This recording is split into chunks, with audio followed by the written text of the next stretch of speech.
ketenangan jiwa itu, dia nggak ada batasnya Pak, dia unlimited.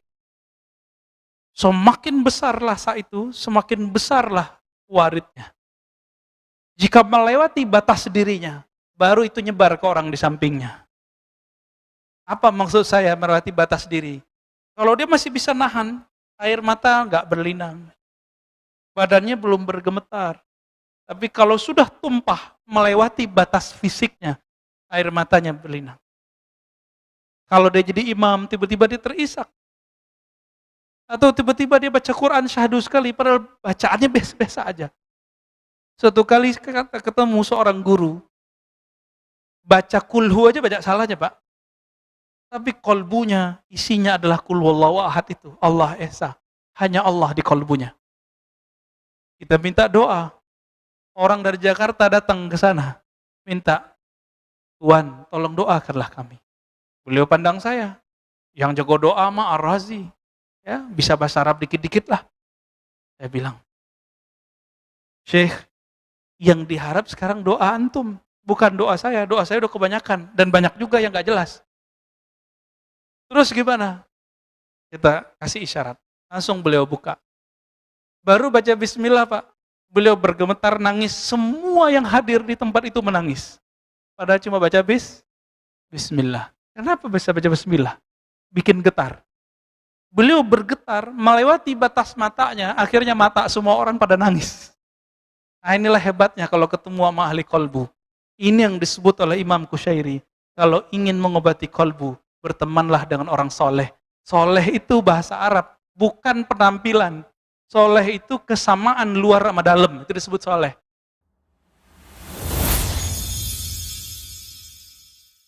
Sebelumnya kita membahas tentang ahwal qulub, keadaan kolbu. Ada yang bernama khatir. Khatir itu sesuatu yang melintas di kolbu. Ada yang lebih canggih dari itu, kita bahas malam ini. Namanya warid.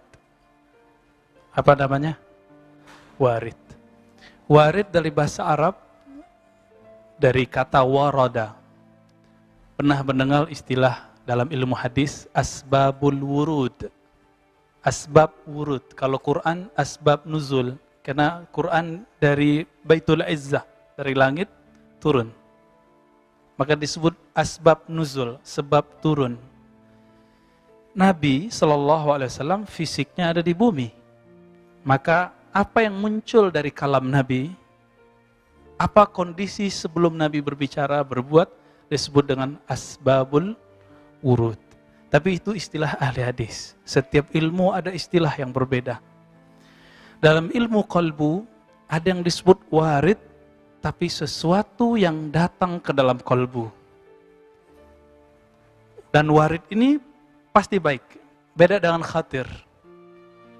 Kalau ada bisikan dalam pikiran kita, itu belum tentu benar. Tapi kalau warid ini pasti benar. Saya mau tanya, Bapak, Saudara makan Allah, dulu pernah zikir nangis? Pernah nggak?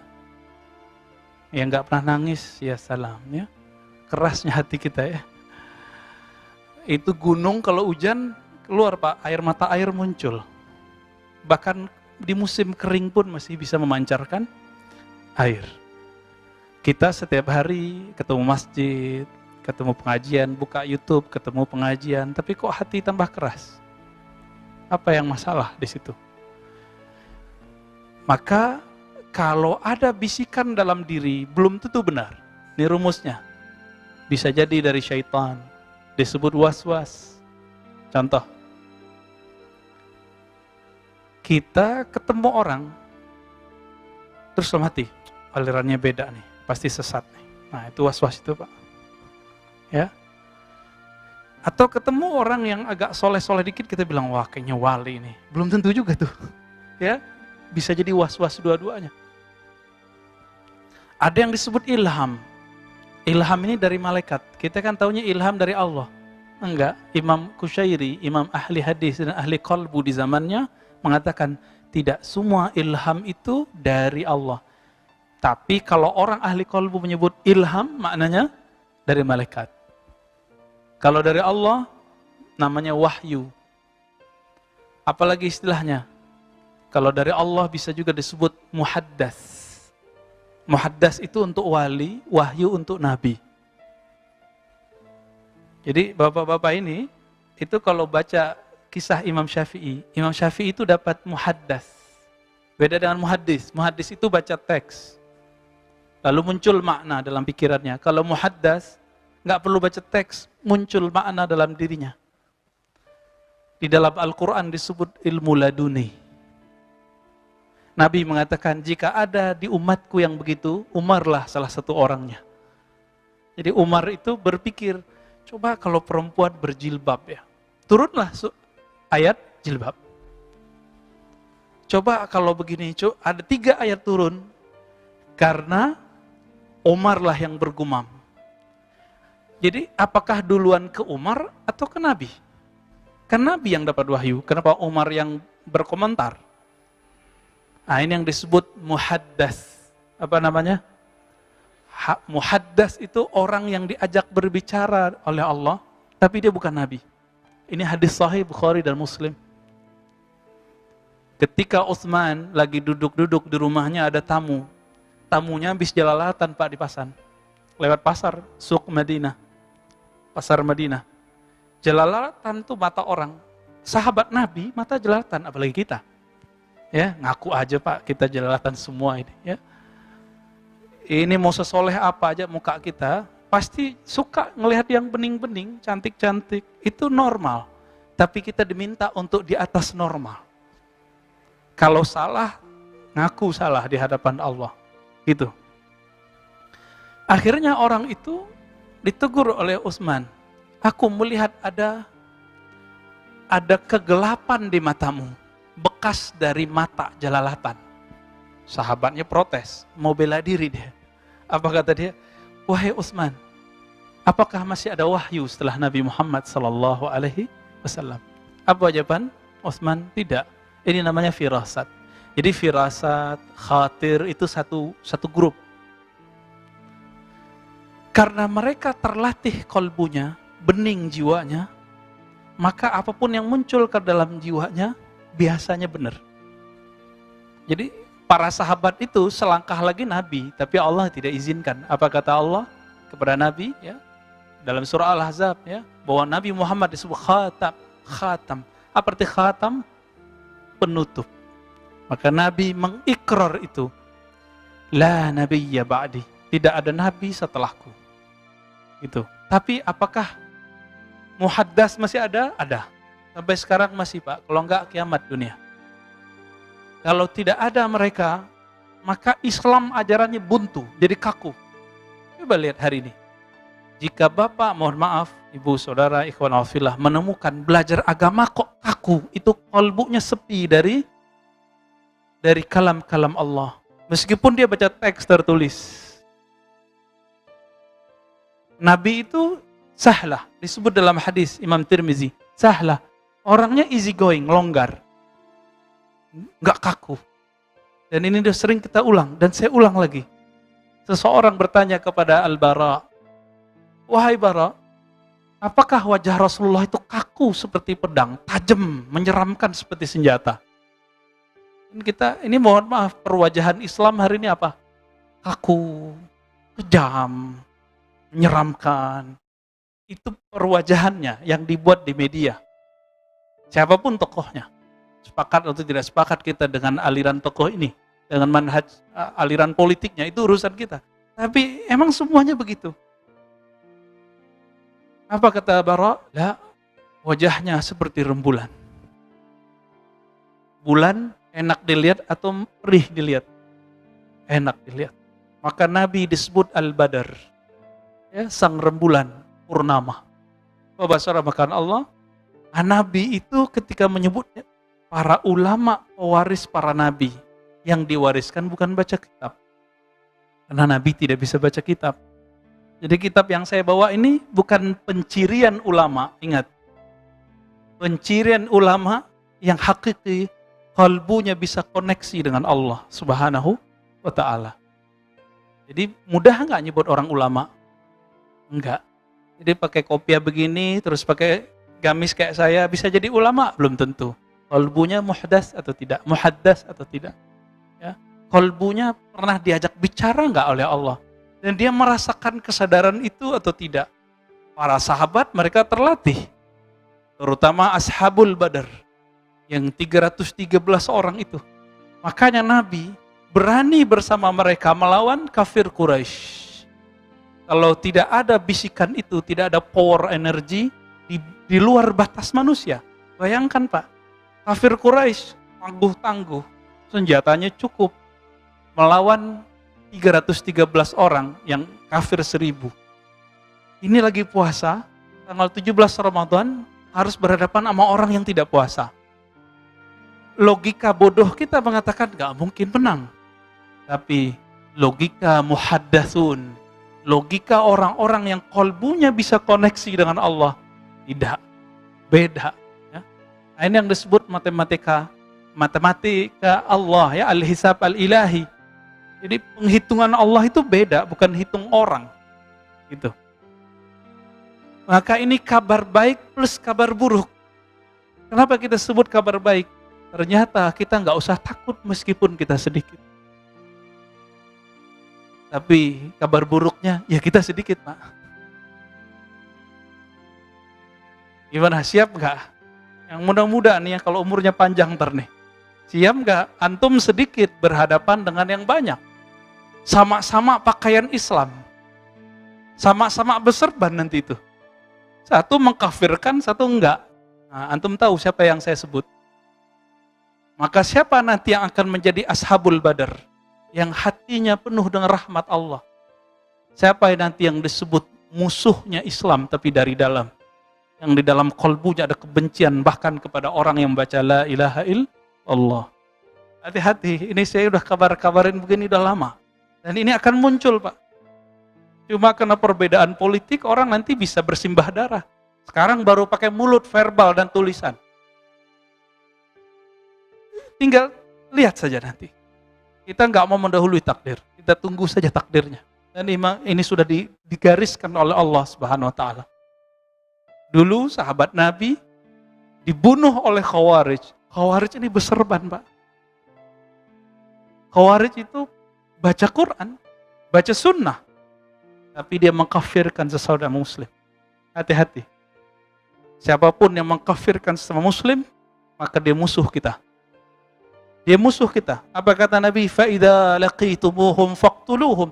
Kalau ketemu mereka, faqtuluhum. Faqtuluhum, saya bingung menerjemahkannya. Yang pintar bahasa Arab, coba terjemahkan itu. Faqtul, apa dia? Uqtulu. Bunuh mereka. Kok lebih sadis? Kenapa? Karena mereka jika dibiarkan lebih sadis membunuh kita. Maka bunuh di situ. Ini disebut hadisul qadha. Hadis mahkamah pengadilan. Yang boleh memutuskan bunuh cuma orang-orang yang punya kekuasaan.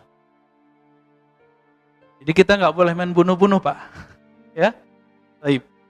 Kita masuk ke Al-Warid. Kita tinggalkan hiruk pikuk di luar. Mungkin Bapak ini sama yang di sampingnya beda aliran politik. Nah lupakan dulu itu. Ya, lupa cara sholatnya satu kunut gak kunut, udah lupain dulu. Ya, sekarang kita lihat Al-Warid. Apa yang disebut warid? Warid ini berarti ma yaridu alal qulub minal khawatir al-mahmudah. Jika ada yang terbersit dalam pikiran, masuk. Lalu ada yang positif di dalamnya. Inilah yang disebut dengan warid. Tetapi warid ini lebih umum. Kadang-kadang tidak ada kalam di situ. Kita baca istighfar, tiba-tiba air mata meleleh.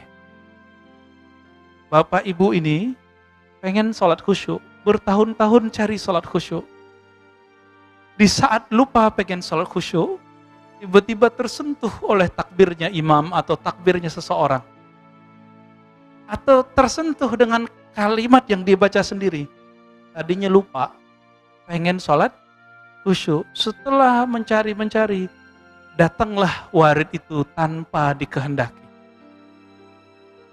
Suatu kali ada seorang yang rindu kepada Rasulullah. Ya, orangnya masih hidup.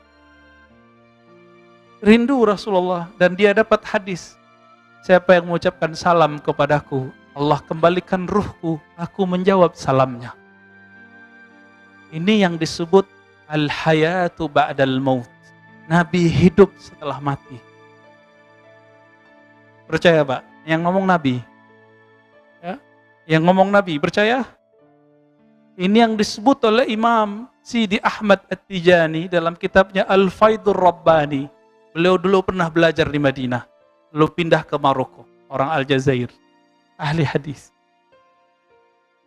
Apa kata beliau? Inilah dalil bahwa Nabi kita, Nabi Muhammad SAW bisa hidup setelah meninggal. Gimana caranya? Sampaikan salam dari dalam diri. Dari dalam kalbu katakan, Assalamualaikum ya ayuhan Nabi wa rahmatullahi wa barakatuh. Atau assalatu wassalamu alaika ya Rasulullah. Salam rinduku tolong disampaikan ya Allah kepada Nabi Muhammad sallallahu alaihi wasallam. Dijawab gak? Pasti dijawab. Kalau enggak, Bapak bakar kitab hadis yang ada kita pelajari itu. Ya. Hadis itu sahih. Yang tidak meyakininya, mungkin dia tidak belajar hadisnya, atau dia tidak tahu hadisnya, atau baca cuma lewat. Kadang kita dengar ayat, contoh tadi, imam sebanyak itu baca ayat, ada yang masuk nggak Pak dalam diri? Banyak yang lewat. Mau sebagus apapun bacaannya, jika tidak dapat warid, ayatnya tidak tembus ke dalam kolbu. Cuma enak didengar. Berarti kita jarang dapat warid, ya. Tapi sering dapat khawatir. Makanya kalau lagi sholat, masih ngomong aja di dalamnya. Ya kan? Masih ada yang berbicara dalam diri kita lagi sholat. Dan itu mengganggu. Nah, si warid ini, dia datang dari Allah Subhanahu wa Ta'ala, kadang datang dari malaikat. Dua itu aja. Dari Allah atau dari malaikat. Tapi ada satu hal yang spesial. Dia datang dari dalam ruh. Itu yang permanen. Karena ruh itulah yang berkoneksi kepada Allah. Maka jika datang dari ruh, itu nggak akan pernah lagi berubah. Meskipun zahir orang ini tidak suci. Meskipun dia dijeblosin lagi ke maksiat manapun, pasti balik lagi. Apa ciri-ciri orang dapat warid? Dapat anugerah. Jadi kalau boleh kita terjemahkan, warid adalah anugerah rohani. Banyak orang punya sajadah bagus, punya baju bagus, kopiah bagus, serban bagus, tapi khusyuknya belum bagus. Berarti belum dapat warid. Gak usah khawatir. Allah itu kaya. Kaya atau miskin Allah itu. Seandainya semua kita dikasih khusyuk, Allah masih punya perbendaharaan khusyuk gak? Jadi gak usah pelit memikirkan itu. Ya. Maka kalau antum sudah ketemu guru yang bisa melatih kita, kalbunya lembut, bawa teman sebanyak-banyak mungkin ngaji kepada orang itu. Karena itulah kunci ada di sana. Orang ini disebut Al-Waris Al-Muhammadi. Dia pewaris ajaran rohani Nabi Muhammad sallallahu alaihi wasallam. Yang Nabi wariskan bukan sekedar, mohon maaf, jenggot panjang. Enggak.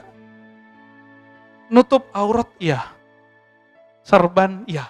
Tapi yang paling penting di situ adalah kolbu yang dapat warid. Nah, maka bagi ahli kolbu, warid ini hampir setiap hari dirasakan. Sebagaimana setiap hari fisik ini mendapatkan nikmat. Saya mau tanya Bapak Saudara Allah, setiap hari dapat nikmat nggak? Nikmat kan bukan fulus doang, bahkan fulus doang. Enggak. Bisa nafas nikmat nggak? Yang pernah asma coba pikir-pikir. Iya ya. Yang pernah asma Pak. Yang pernah dulu pakai tabung oksigen. Atau apa tuh kalau lagi COVID dikasih apa namanya? Ya, biar nafasnya agak legaan gitu.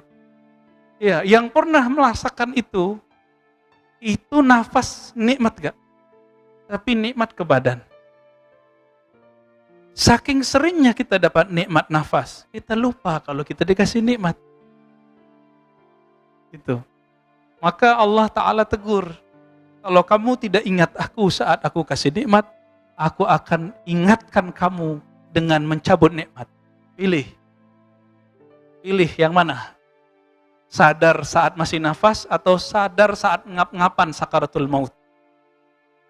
Ya, insya Allah hadirnya kita tanda kita masih mau sadar. Semoga Allah terima. Amin. Ya.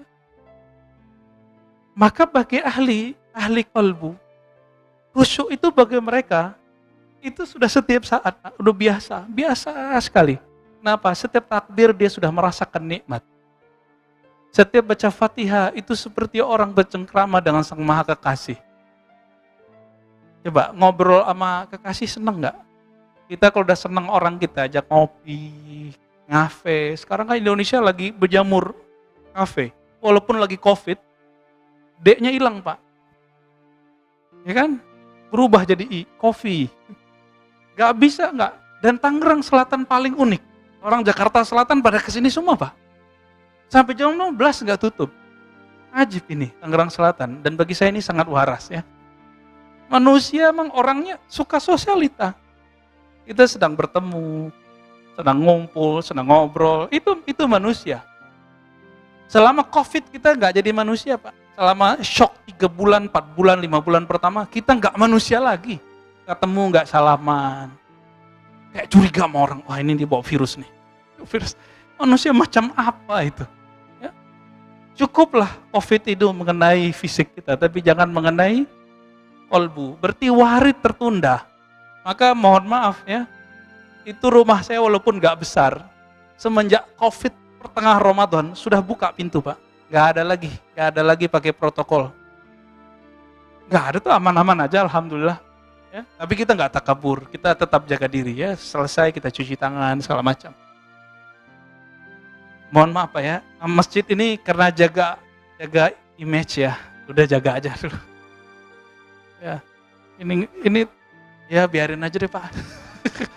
Kasihan ya. Kalau nggak begini mungkin ditutup nanti. Misalnya bagian situ ada yang kena, yang ditutup ini.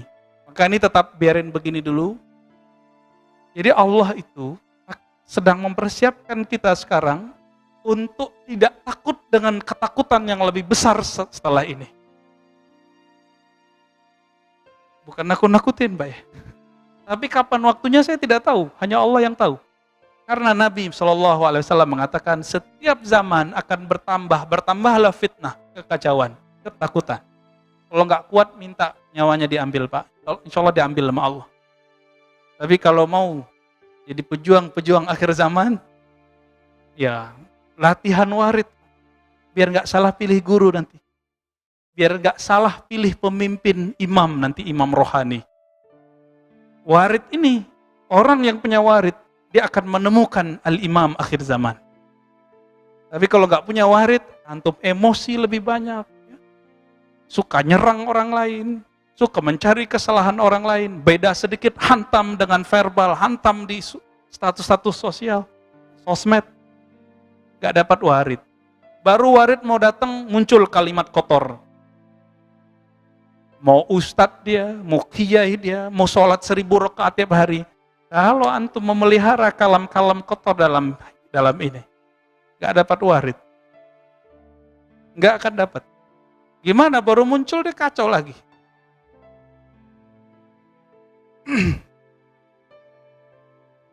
Mimma la yakunu bita'ammudil abdi. Ciri-ciri dari warid itu tidak bisa disengaja. Maka tidak ada orang namanya khusyuk itu dibuat-buat, gak bisa. Gak bisa. Lalu bagaimana menerjemahkan hadis meskipun dia dhaif, sudah naik jadi hasan li ghairihi? Apa kata Nabi? Bacalah Quran, wabku alaih. Bacalah Quran dan berusahalah kamu menangis. Bisa nggak Pak nangis? Nangis di situ nunggu warid. Nunggu warid ini. Jika kamu tidak sanggup menangis, belum terlatih menangis, fatabaku. Maka, ini terjemahannya ada 2. Di beberapa buku saya baca, orang menerjemahkan berpura-puralah menangis. Itu nggak tepat. Fatabaku artinya kondisikanlah rohanimu seakan-akan engkau menangisi dirimu. Ya Allah, Quranmu aku baca, kenapa qalbuku tidak tersentuh? Itu yang disebut fatabaku, bukan pura-pura nangis. Ini yang nerjemah gak pernah nangis kalau lagi baca Quran itu kayaknya. Jadi orang menafsir, menerjemah belum tentu benar. Nah, ini kata kunci. Kalau kita bawa ayat, ajarkan kepada orang, ayatnya benar. Isi yang kita ajarkan tidak ada jaminan kebenarannya. Meskipun antum bilang ini hadis sahih, ini kalam syekh fulan, imam fulan, itu kan kalam orang, bukan kalam Allah. Al-Qur'annya benar. Kesalahan Khawarij dulu, Khawarij yang bunuh Sayyidina Ali, yang mau bunuh Muawiyah tapi tidak berhasil, yang bunuh Utsman. Apa kesalahan mereka? Pemahamannya diletakkan sesuci ayat yang dia baca. Maka kalau ada orang beda dengan paham dia, dianggap beda dengan Allah dan Rasulnya. Ini ciri-ciri Khawarij. Jangan sampai di masjid ini ada seperti itu. Jangan sampai. Mau dia jamaah, mau dia imam, mau ustadz, muallim, guru, bahaya Pak. Itu tentara Dajjal di akhir zaman. Tentara Dajjal itu ciri-cirinya satu itu, menghalalkan darah sesama muslim. Jadi jangan dikira antum sering dicekokin, tentara Dajjal itu Yahudi, betul. Itu tentara yang di luar Islam, yang di dalam Islam. Siapa? Zombie-zombie yang berwajah-wajah muslim. Pakaiannya Islam, tapi batinnya kufur. Suka mengkafir-kafirkan orang. Auzubillah min dzalik. Hati-hati di sini. Hati-hati di sini. Terbersit sedikit saja merendahkan orang, warid gak datang, Pak. Gak mudah ya jadi waliullah. Maka si warid ini, rahasia rohani ini hanya datang kepada calon wali atau wali. Kalau khusyuk yang datang kepada kita lagi sholat, sudah dia konstan. Dia sudah jadi wali Allah. Minimal wali umum. Jadi jangan senang dulu. Saya bisa nangis nih, belum tentu walinya wali permanen. Paling-paling wali kondisional. Ya. Giliran susah aja bisa nangis. Coba atau ingat-ingat. Dulu waktu susah bisa nangis kan? Sholat. Mau dikasih susah tiap hari biar nangis. Gimana Pak Mirwan? Gak mau ya? Jadi gak bisa. Nah, kembali ke cerita tadi. Ini saya menjelaskan ini untuk menceritakan yang tadi. Orang yang rindu Rasulullah itu bertahun-tahun sholawat. Karena membaca satu hadis. Nabi kalau disalamin pasti balas. Balasnya bukan lewat surat, Pak. Allah kembalikan ruhnya. Kalau dikembalikan ruhnya hidup atau bukan? Hidup. Dan saya meyakini itu. Ini yang dimaksud Al-Habib Umar bin Hafiz. Kalau orang sholawatan, Nabi hadir itu maksudnya itu di situ, Pak. Bukan khurafat yang beliau ajarkan. Ini anak-anak muda baru ngaji kemarin sore, nggak ngerti siapa Al-Habib Umar bin Hafiz. Saya nggak pernah ngaji dengan beliau, tapi saya pernah hadir satu konferensi multaqa ulama. Dan beliau mengisi. Dahsyat sekali. Kalamnya dari awal sampai akhir menyejukkan semua. Seakan-akan Rasulullah ada lagi, Pak. Seakan-akan kalam Nabi itu yang sering kita baca di teks, itu ada di lidahnya semua. Tapi saya nggak pernah dengar beliau membalas orang yang mengkafirkan beliau atau mengatakan ini Habib khurafat. Nabi udah mati kok tuh. Orang ajar orang ngomong, Pak.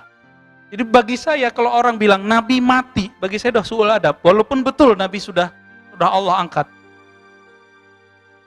Hanya Allah yang boleh bilang, afa immata au qutila. Jika si Muhammad itu mati atau terbunuh, hanya Allah yang boleh ngomong gitu. Maka Umar mengatakan, siapa yang bilang Muhammad mati, saya sembelih. Karena bagi Umar sang kekasih, yang bilang kekasihnya mati, itu orang adabnya buruk, rohaninya gak hidup, gak punya adab. Jadi bilang mati aja udah marah Umar. Tapi sahabat Nabi dari dulu dua mazhab. Satu mazhab Umar, satu mazhab Abu Bakar. Nah, sampai sekarang kan begitu. Nabi dihujat di Perancis, maka umat Islam terpecah dua. Ada yang pengikut Umar, ada yang pengikut Abu Bakar. Kita nikmati aja itu ya. Yang penting jangan main penggal-penggal aja, Pak. Di Perancis itu saya menyaksikan 2016-17 Allah perjalankan ke sana. nggak bayar 1% pun, dibiayai oleh lembaga Korps Dai Dompet Doafa. Saya nggak bayar sedikit pun Pak, diundang oleh orang KBRI. Saya sesekali jalan keluar, setiap kali ngisi ngajian duha, itu mulailah orang-orang imigran dari Suriah, dari Irak, dari mana-mana itu keluar. Kira mereka cuma beberapa. Satu kali saya pulang jam 2 malam, di sono maghribnya jam 10. Jam 3 ada subuh lagi. Jam 3 ada subuh lagi Pak. Saya pulang jam 2, diajak ngopi sama salah satu sahabat kita, Pak Muhammad Abduh dan Sayyid Andi Abdul Qadir. Ya, satu orang Betawi, satu orang Makassar. Ahli kolbu, ahli zikir. Ketika kita jalan, saya melihat ada satu tempat terbuka, itu orang Islam yang dari mana-mana, yang gak punya kartu, itu pada di sana semua. Tidur di atas aspal. Tapi tidak ada ditangkap oleh negara Prancis. Terus yang punya surat lengkap, itu dikasih duit oleh negara Prancis. Kalau kita kalkulasiin, lebih banyak yang dibantu daripada yang tidak dibantu. Akhirnya Eropa kewalahan. Jadi antum kalau tinggal di Eropa, punya surat lengkap, itu hak dapat duit dari negara persis seperti penduduk asli. Cuma nggak boleh nyoblos. Maka saya berpikir dulu, semoga Prancis menjadi pusat Islam nanti di akhir zaman. Itu kita mimpinya begitu. Ternyata kejadiannya kayak kemarin. Dan yang kemarin siapa yang paling rugi? Bukan Macron, bukan bangsa Prancis, tapi orang Islam yang lagi imigran, orang-orang Aljazair, Maroko, Tunis yang tinggal di sana. Dan kabar gembiranya apa Pak? Di sana agama orang secara kultur, ini bukan agama ideologis, agama kultur, Katolik. Tapi gereja-gereja pada mati suri, masjid-masjid nggak ada semegah ini. Masjid itu basement. Ada ruko. Maka itu inspirasi saya buat ruko tempat pusat zikir. Ruko kita jadiin pusat kajian. Dekat kampus UIN, kampus II. Ketika kita masuk ke bawah ruko, itu orang penuh, sholat dari mana-mana. Dan mereka sholat semalam itu bulan Ramadan 1 juz. Dan banyak. Orang Prancis menyebut orang-orang soleh itu praktikong. Praktisi yang mengamalkan ajarannya. Setelah dihitung secara kasar oleh teman saya yang lama di sana, lebih banyak muslim yang mengamalkan ajarannya daripada non-muslim. Maka kita berpikir ini nanti akan berubah ini. Akan berubah ini. Tapi dengan kejadian kemarin, saya khawatir dengan saudara kita di sana. Islamophobia. Saya punya paspor, hilang Pak. Pergilah kita ke kantor polisi. Kantor polisi ruko, gak sebagus kantor polisi di Indonesia. Tapi waktu masuk saya kaget. Tapi gak berani foto, ada CCTV. Ada di situ kalimat. Kalau diterjemahkan lebih kurang hati-hati terhadap jihadis. Lalu saya ngobrol dengan orang-orang di sana. Maksudnya orang Prancis anti-Islam, anti-jihad atau gimana? Enggak. Mereka itu sudah punya pemetaan. Mana Islam yang moderat, mana Islam yang teroris. Tapi Syekhul Azhar tolak istilah itu. Islam mana ada teroris. Nah ini yang lagi diperkarakan oleh guru-guru kita di Al-Azhar. Ya, Syekh Ahmad Thayyib. Coba ganti diksinya, Islam tidak teroris. Kalau orang mengaku Islam teroris banyak. Tapi Islam tidak pernah teroris. Jadi mereka sudah tahu Pak petanya, tinggal diksinya ini yang salah. Gitu. Nah, kita doakan, siapa tahu Eropa nanti menjadi negeri hijau. Negeri kita, negeri umat Islam. Amin ya rabbal alamin. Baik, kembali ke warid. Ketika seorang yang merindukan Nabi ini, setiap hari Jumat, sholawat, sholawat, sholawat. Satu kali dia sudah tebar sejadahnya. Mau sholawatan, sholawat. Jadi jam 10 sebelum Jumatan, 1,5 jam dia bersolawat. Kira-kira dapat berapa nggak tahu, nggak dihitung. Hanya ingin menikmati bagaimana mengenang Nabi Sallallahu Alaihi Wasallam. Baru saja sajadah ditebar, ya, tiba-tiba dia ngantuk. Belum sholat, belum sholawat. Ngantuk keras tiba-tiba datang. Alat hitung zikirnya jatuh, badannya pun tepar. Sajadah baru ditebar. Apa yang terjadi? Selama 1,5 jam itu, orang ini seakan-akan hadir di majlisnya Nabi, serba hijau seperti di Raudhah. Tapi ketika dilihat dirinya ada di depan semua orang yang ada. Di samping Rasulullah SAW. Tugasnya ngapain? Nabi duduk sejengkal lebih tinggi darinya. Nabi jelaskan satu kalimat, orang ini menjelaskan. Nabi jelaskan satu kalimat, orang ini menjelaskan. Disebut pensyarah hadis. Penjelas penafsir kalam Nabi SAW. Sampai ada dialog lah antara mereka. Tiba-tiba waktu Jumat sudah dekat dan terbangunlah orang ini. Ketika bangun, dia cari Allah hitung zikirnya. Saya belum sholawat. Lalu kemudian dia sholat. Wudhu, sholat. Tiba-tiba dia ingat, mimpi apa aku barusan? Ternyata ini yang dimaksud oleh Imam Kusyairi. Pengen ketemu Nabi. Udah disengaja, nggak dapat. Giliran ketiduran, belum sholawat. Tapi udah berapa tahun orang ini beramal setiap Jumat. Sholawatan selama 1,5 jam. Tidak kurang. Sudah lebih dari 5 tahun. Di tahun kelima, bukan dia lagi yang mengucapkan salam kepada Nabi. Nabi datang ke dalam alam ruhaninya. Dan Nabi mengatakan, Ru'yal mu'min juz'un min 46 nubuwah. Mimpi ketemu Nabi adalah salah satu dari warisan-warisan kenabian. Sallallahu alaihi wasallam. Ini jangankan kita, Pak. Kiai aja belum tentu ketemu Nabi. Ya, Ustadz, doktor aja belum tentu mimpi ketemu Rasulullah. Jadi kalau antum menyesalkan Ustadz, saya sudah banyak sholawat. Ya berapa tahun sholawatnya? Paling baru kemarin sore. Ya, udah ngitung-ngitung zikir. Udah mulai ngeluh. Ingat, sekali saya ngeluh, saya udah banyak zikir, kok belum ketemu Nabi? Itu dimulai dari awal lagi, Pak. Siapa yang ngomong? Nabi SAW. Nabi SAW mengatakan dalam hadis Imam Muslim, Kullu da'watin mustajabah, malam ya'jal. Semua doa, semua kehendak hamba, Allah pasti tunaikan, sempurnakan. Dengan satu syarat, tidak tergesa-gesa. Lalu sahabat bertanya, wahai Rasulullah, apa yang engkau maksud tergesa-gesa? Nabi menjawab, ayyaqulal abdu da'autullah wa lam yujibni. Seseorang mengatakan, aku sudah selawat, aku sudah zikir, aku sudah doa, kok belum dikasih juga yang aku mau? Maka kalau ada orang ngomong begitu, dia ngulang, Pak, dari awal. Kok begitu?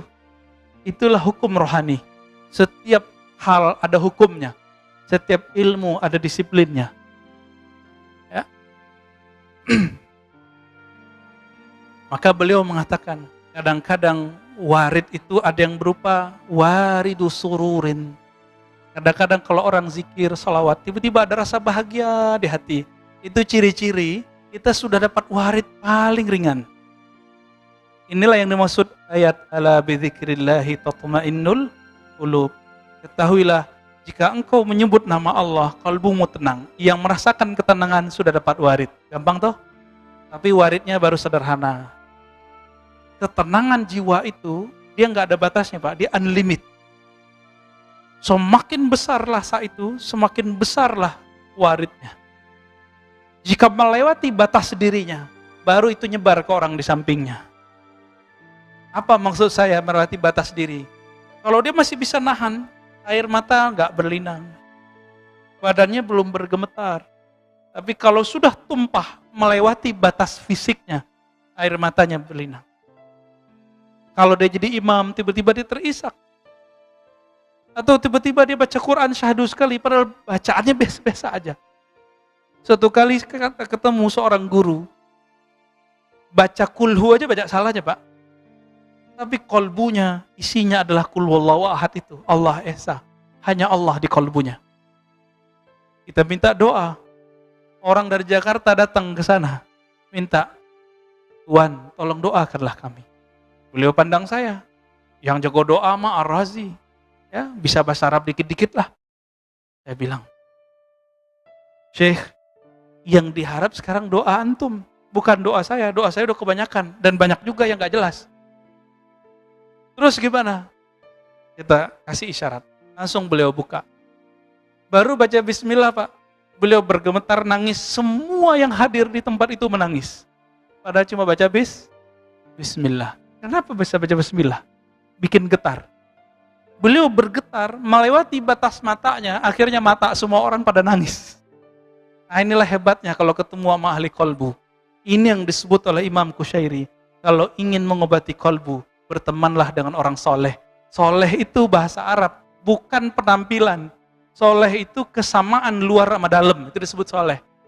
Salihun arti bahasa Arab artinya nasibun. Sesuai yang di dalam ini dengan apa yang di luar ini. Bapak coba rasakan. Setiap malam di sini ada pengajian. Kok beda-beda ya? Karena ada ustadz yang berbicara dengan warid. Ada ustadz yang berbicara dengan wirid. Ada yang dengan ya, ada dengan teks aja. Ada yang dengan tarif. Ya, salah satu sahabat kita mengeluhkan, mengundang seorang ustadz minta DP 5 juta.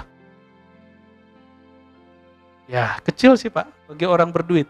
Tapi bagi jamaah wong cilik di kampung 5 juta itu besar Pak. Gak usah jauh-jauh, sekitar Tangerang, Selatan, Depok, bahkan tengah Jakarta masih ada nggak panitia maulid? Dan itu kita malu Pak sebagai orang Islam. Nangguk duit di tengah jalan. Antum malu nggak? Nggak dikasih kasihan. Bingung mereka. Nggak seperti di masjid ini. Masih banyak nggak duitnya? Ya, kayaknya udah mulai merosot juga ini. Ya, jangan-jangan nangguk juga ntar Pak deh. Apa yang terjadi di situ? Maka antum yang kalau ada di antara yang hadir ini, diam-diam nyamar jadi jamaah, padahal ustadz. Berkah bagi antum mau mendengar. Kalau diundang, mau kemana aja, yang penting dia pertama ngundang, kita masih bisa datang. Semoga Allah berkahi. Ya. Ini mohon maaf, Allah menyebutkan, ya, ittabi'u man la yas'alukum ajra. Ikutilah orang yang tidak bertarif.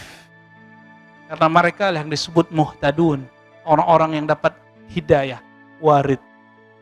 Kata Imam Suhrawardi, hidayah itu bukan gelar. Dia jatuhnya bukan ke otak. Hidayah itu jatuhnya ke kolbu. Maka muhtadun di situ artinya warid. Mereka lah yang dapat warid. Kalau ustadznya cuma baca kitab, ustadznya cuma melihat yang fisik-fisik, apa yang membuat ustadz berbeda dengan jamaahnya? Kalau Nabi itu sama dengan filosof seperti Socrates, Aflatun. Socrates bunuh diri Pak, minum. Pusing memikirkan kota kecil bernama Athena. Katanya cerdas. Kenapa? Karena dia dan murid-muridnya sama, mentok, hanya mengandalkan ini. Kecerdasan Rasulullah itu kecerdasan warid. Nah, ini yang harus antum latih. Kalau mau jadi waliullah pasti punya warid. Kalau enggak ada waridnya. Dan waridnya permanen. Kecuali wali-wali yang umum. Kekasih-kekasih Allah yang umum. Semoga kita termasuk kekasihnya. Amin.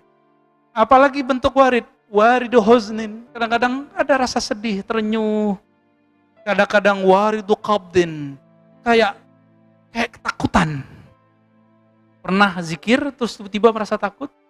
Baca istighfar, tiba-tiba kebayang semua maksiat yang kita buat. Orang kalau dapat ini, dia dapat hadiah lain. Dia akan merasa lebih rendah diri daripada orang lain. Tidak akan pernah menganggap orang lain itu hina. Kalau dia dapat warid, namanya warid qabd. Qabd itu secara harfiah artinya jantungnya, hatinya, jiwanya digenggam oleh Allah. Tapi maksudnya adalah Allah beri rasa takut kepadanya. Pernah nggak ngerasain? Zikir terus ada perasaan ketakut gitu.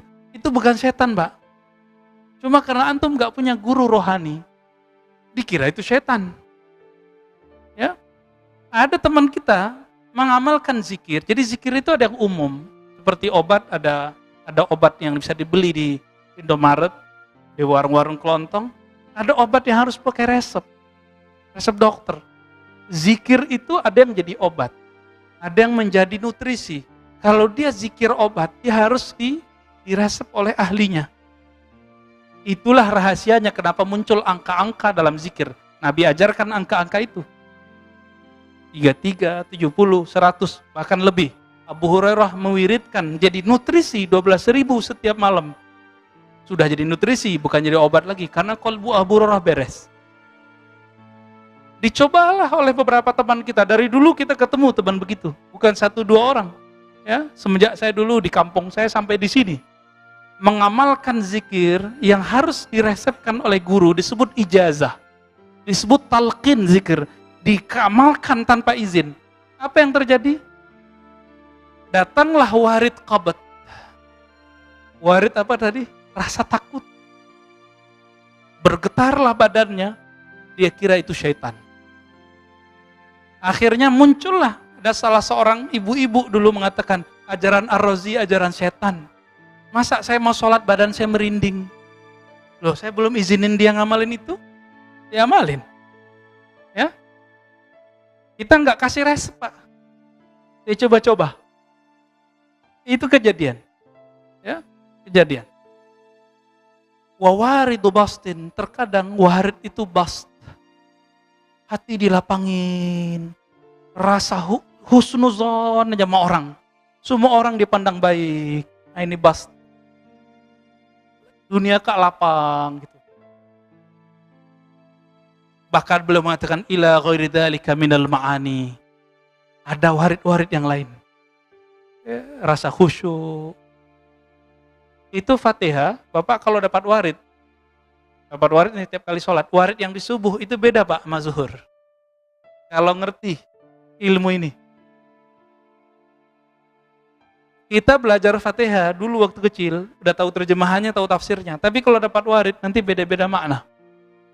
Maka disebutlah surat ini surat pembuka. Kemana aja bisa masuk.